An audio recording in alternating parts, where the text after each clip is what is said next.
Syekh Ahmad Yasin pernah berkata bahwa Israel lahir dari kezaliman dan kezaliman tidak akan abadi. Beliau menggunakan hitungan siklus 40 tahunan dari Al-Quran. Assalamualaikum warahmatullahi wabarakatuh. Dulur semua, hari ini 17 Maret 2026, dunia resmi berada di tepi jurang kehancuran. Apa yang kita takutkan terjadi. Perang Amerika Israel melawan Iran bukan lagi sekedar gertakan di berita, tapi sudah masuk minggu ketiga yang paling berdarah dalam sejarah modern. Tepat hari ini, rudal klaster Iran menghunjam jantung Tel Aviv dan Yerusalem. Langit Israel berubah menjadi api. Sementara itu, jet-jet tempur siluman membalas dengan membordir Teheran, Shiraz hingga Tabriz. Puluhan target hancur lebur. Tapi ada satu hal yang bikin dunia gemetar melebihi ledakan bom itu sendiri. Sosok pengganti Ayatollah Ali Khamenei telah muncul. Dia adalah Mujtaba Khamenei, lebih radikal, lebih taktis, dan lebih ganas. Pertanyaannya, apakah ini adalah awal dari kehancuran Israel di tahun 2027? Seperti yang pernah diramalkan Syekh Ahmad Yasin 27 tahun yang lalu. Tonton video ini sampai habis, karena apa yang terjadi di Timur Tengah hari ini akan mengubah nasib kita di Indonesia besok pagi. Yang pertama, kronologi berdarah teknik Mosaic Defense. Kita bedah faktanya, mengapa perang ini meledak sekarang? Semua berawal 28 Februari 2026 dalam sebuah operasi intelijen yang sangat berisiko. Amerika Serikat dan Israel melakukan serangan mendadak yang menewaskan Supreme Leader Ali Khamenei. Mereka pikir Iran akan lumpuh. Mereka salah besar. Iran membalas dengan Mosaic Defense. Ini taktik mengerikan sekali. Iran membagi militer mereka menjadi 31 divisi independen. Artinya, meski kepala diputus, badan masih bisa menggigit rudal balistik, drone kamikaze, hingga bom klaster menghunjam basis militer Amerika Serikat di Irak, Kuwait, hingga Bahrain. Hasilnya, lebih dari 400 tentara Amerika Serikat luka-luka dan 13 nyawa melayang. Trump marah besar di Gedung Putih, mengancam akan meratakan Pulau Hak. Tapi Iran punya kartu as. Selat Hormuz resmi ditutup. Pasokan minyak dunia mampet. Harga Brent meroket tembus $100 per barel hari ini.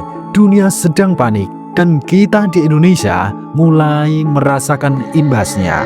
Lalu kita masuk ke sosok Mujtaba Khamenei, pemimpin dari neraka bagi Amerika. Dunia bertanya-tanya, siapakah Mujtaba Khamenei? Dia baru saja terpilih oleh Assembly of Experts pada 9 Maret kemarin. Usianya 56 tahun. Dia bukan sekedar anak emas. Dia adalah operator di balik layar program nuklir dan operasi intelijen IRGC selama puluhan tahun. Kalau ayahnya adalah seorang diplomat ulama, Mujtaba adalah seorang panglima perang yang memakai jubah ulama. Dia tidak takut perang nuklir. Dia tahu setiap inci lubang tikus di Timur Tengah. Langkah pertamanya memerintahkan rudal klaster menghantam pusat komando Israel di Tel Aviv hari ini. Ini alasan kenapa Trump dan Mossad ketakutan. Mereka membunuh seorang pemimpin untuk mendapatkan monster yang lebih pintar. Strategi Amerika untuk mengganti rezim malah melahirkan pemimpin yang didukung penuh oleh rakyat Iran yang sekarang berteriak "Death to America" di setiap sudut jalan. Sekarang kita bedah dampak psikologis dan ekonomi Indonesia. Sekarang mari kita bicara jujur tentang nasib kita di Indonesia. Jangan dikira perang ini jauh dari kita. Ingat sedulur, APBN kita didesain dengan asumsi harga minyak di bawah $90. Hari ini sudah $100 lebih. Apa artinya? Harga bensin terancam naik. Harga beras ikut melambung karena ongkos angkut yang mahal. Dan tarif listrik bisa menyusul. Ibu-ibu di pasar sudah mulai menjerit.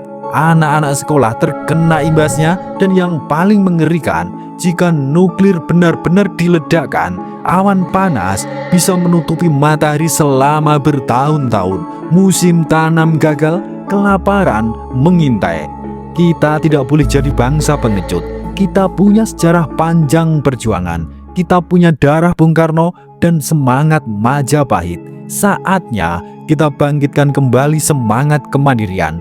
Jangan cuma jadi bangsa yang pejabatnya korupsi, sementara rakyatnya bingung beli beras. Kita harus siap gotong royong, perkuat ketahanan pangan di tingkat RT dan RW sekarang. Dan ini adalah bagian yang paling merinding. Ramalan Syekh Ahmad Yasin, siklus 40 tahun yang bikin merinding. Di tahun 1999 di hadapan wartawan Al Jazeera, Syekh Ahmad Yasin, pendiri Hamas yang syahid, pernah berkata bahwa Israel lahir dari kezaliman dan kezaliman tidak akan abadi. Beliau menggunakan hitungan siklus 40 tahunan dari Al-Quran. 1948 Israel berdiri Nakbah, ditambah 40 tahun menjadi 1988 Intifada yang pertama, ditambah 40 tahun lagi menjadi 2027. Beliau menegaskan di tahun 2027 Israel tidak akan ada lagi di muka bumi. Lihat kalender sekarang Maret 2026, tinggal beberapa bulan lagi menuju 2027. Apakah perang Iran-Israel hari ini adalah pemicu kehancuran itu? Dengan Selat Hormuz yang tertutup, ekonomi barat yang goyah, dan kemunculan Mustafa Khamenei yang tanpa kompromi, ramalan ini terasa lebih nyata dari sebelumnya. Intensi rakyat yang ingin syahid tidak bisa dihancurkan oleh teknologi secanggih apapun.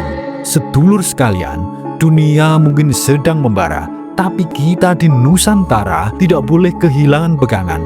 Kita adalah bangsa besar dengan ideologi Pancasila yang sakti. Perang ini adalah pengingat bahwa kekuasaan manusia itu ada batasnya. Ingat pesan leluhur kita, sebuah petuah suci yang harus kita pegang di tengah kegelapan dunia saat ini. Dan ingatlah, ora ono selanggeng kejaba Gusti, urip iku mung sak derma mampir ngombe, nanging perjuangan kanggo keadilan lan kebenaran iku abadi selamanya. Sebelum kita tutup, silahkan tulis doa dan harapan panjenengan semua di kolom komentar. Dan bagi sedulur semua yang muslim, silahkan tulis sholawat. Atas berkat rahmat Allah Subhanahu wa Ta'ala, doa-doa kita semua terkabul. Matur sembah nuwun. Rahayu, rahayu, rahayu. Suradira Jayaningrat lebur dening pangastuti. Wassalamualaikum warahmatullahi wabarakatuh.